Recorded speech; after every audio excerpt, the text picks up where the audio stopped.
Idol. We're at Costa Mesa, the Pacific Amphitheatre, right? That's where, thank God, someone knew where we are. Anyway, it's very near the end of the American leg of this tour, and I've had a great time so far, and I know that if people go and hang out in discos, they create a whole new chorus to this song. It's got something to do with getting laid and getting fucked. All right, so come on, this is Moni Moni.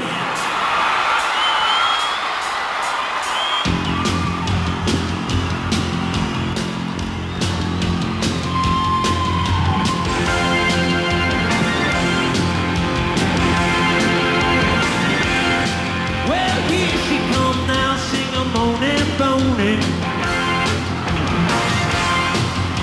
Shoot it up, come on, moaning, moaning. She look good and I feel alright, yo.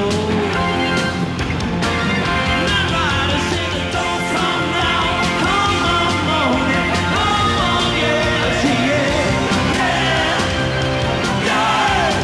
when I moved to the States in 1980, I mean, I really came here in terms of really sort of impressing myself upon the people here, and it takes it's such a big place, 52 countries really, it takes a long time to really do that properly. I mean, I went round the clubs, I went round colleges, universities, and then eventually arenas.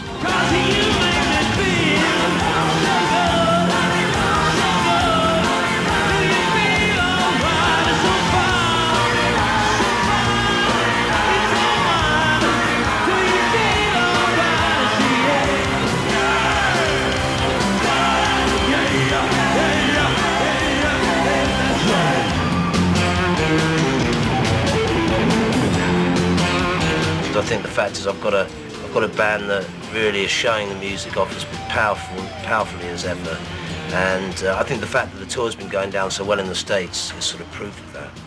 Nobody's seen Billy Idol in Europe, so a lot of what I'm going to try and do is really play as much of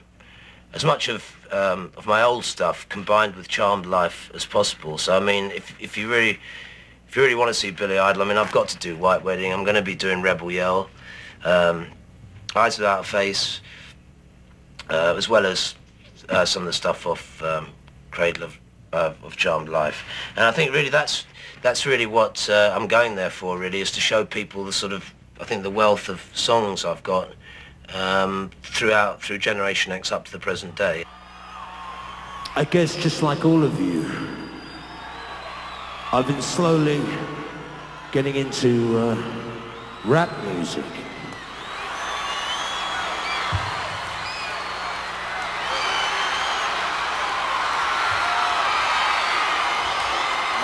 Wait a minute, I mean, look, everybody's got a right to their expression, come on. Anyway, I've been getting into rap music, and I know it's a bit strange, but I've been watching MTV, and every now and again I run into those videos by that guy called MC Hammer, right?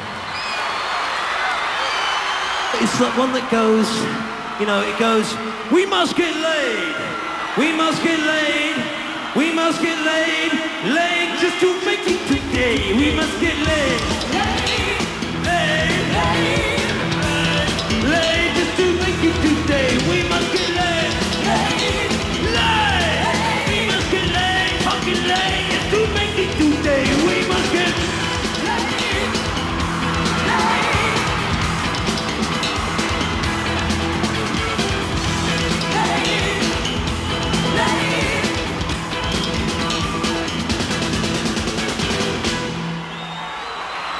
When you had your bike accident, did that set things back more, or was that just a personal setback? Well, it didn't really.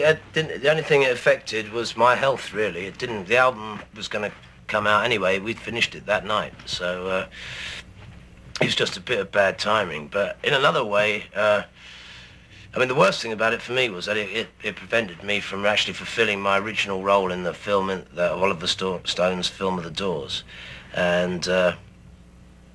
So I was pretty yeah, hurt about that. But in the end, Oliver gave me another part, smaller part, but just as sort of important in terms of supporting the other actors and that. So I enjoyed it just as much, really.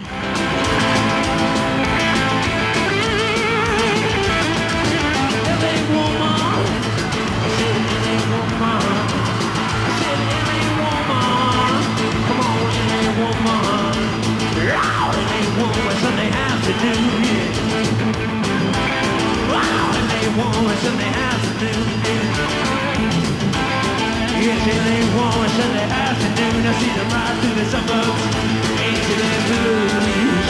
Come on into your blues. Into your blue, blue, blue, oh yeah. Blue, blue, come on, into your blue. Well, I ended up playing the part of Cat, who actually, Jim Morrison used to have a little camera crew and a sound man, a cameraman and a director who used to go around with them filming the Doors, filming Jim Morrison and at any sort of point on their tours, and also making sort of private films with him. So basically I sort of play the part of a friend who's very much involved with Jim Morrison on an artistic level. Although my major scenes in the movie are of course all hell-raising kind of scenes, because of course in lots of ways I'm along for the ride. As we're going to film them, we're travelling with them, we're sort of enjoying the fact that we're all hanging out with one of the biggest bands in the States. Yeah, I've been doing LA Woman for a very long time. In 1978, apart from the punk movement, it was still really hippie out in LA. But by 82 it was already diminishing a bit, and it made you want to discover what music came out of LA. And of course one of my favourite bands were the Doors, so I started to listen to a lot of Doors music, and I'd never actually heard LA Woman before, and it was upon sort of discovering it that I realised what a great sort of jam song it is, because anybody can pick it up.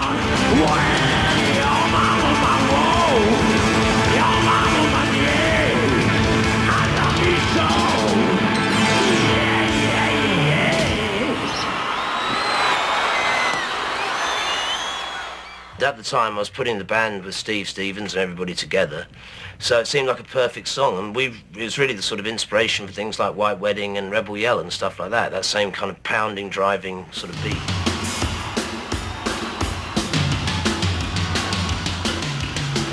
I want the one for you, baby. 8,000 miles for you. Who tried my tears of pain? Yes, a million times for you. I'd sell my soul for you, baby. It was for money to burn for you.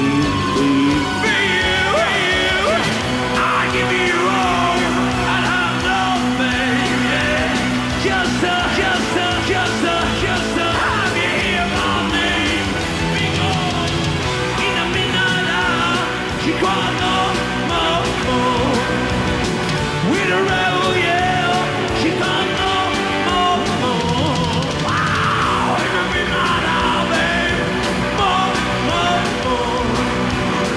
With a rebel yell,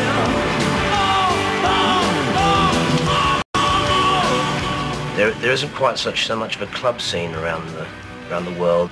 Without people sort of starting off on a kind of a smaller level, then they're not going to be able to get the experience to be able to get to in front of a large audience and make it stick. More.